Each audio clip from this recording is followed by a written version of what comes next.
I wish I knew before the age of 40 how rare I was. I wish I knew how rare I was. I never knew how terrified other people were to be themselves. And it wasn't that I wasn't scared of rejection, because I was rejected, and that hurt me very deeply. It was more like I didn't know that there was an option. It wasn't like I wasn't being myself and being authentic as some kind of conscious act of rebellion against the world, you know. I just didn't know that there was an option. So it wasn't natural for me to hide any part of myself. I had no desire to hide any part of myself in fear.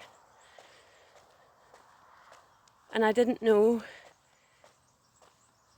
And because I never had that thought, I didn't really understand other people, you know.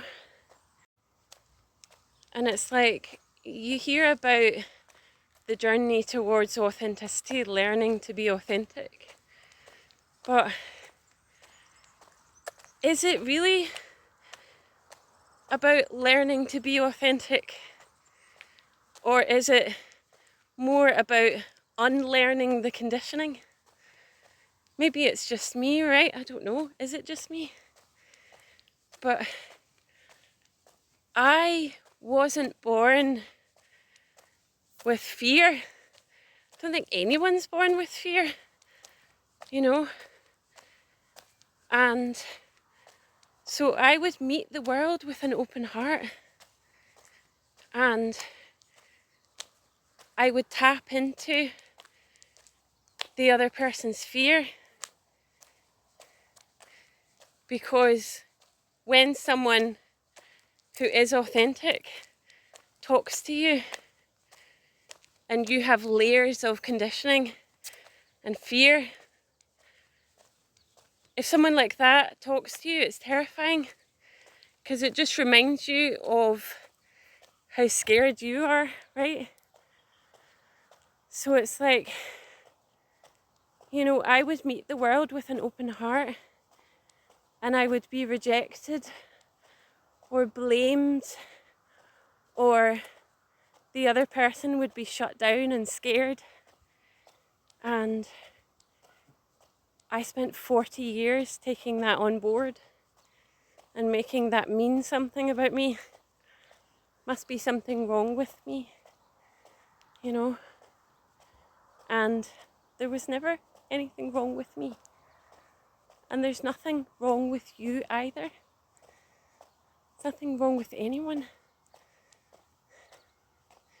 We're all just conditioned to behave a certain way. And if someone else rejects you, that's theirs, it's not yours. You know? And that's why authenticity is rare. Because the world teaches you to be scared. You know? That's it.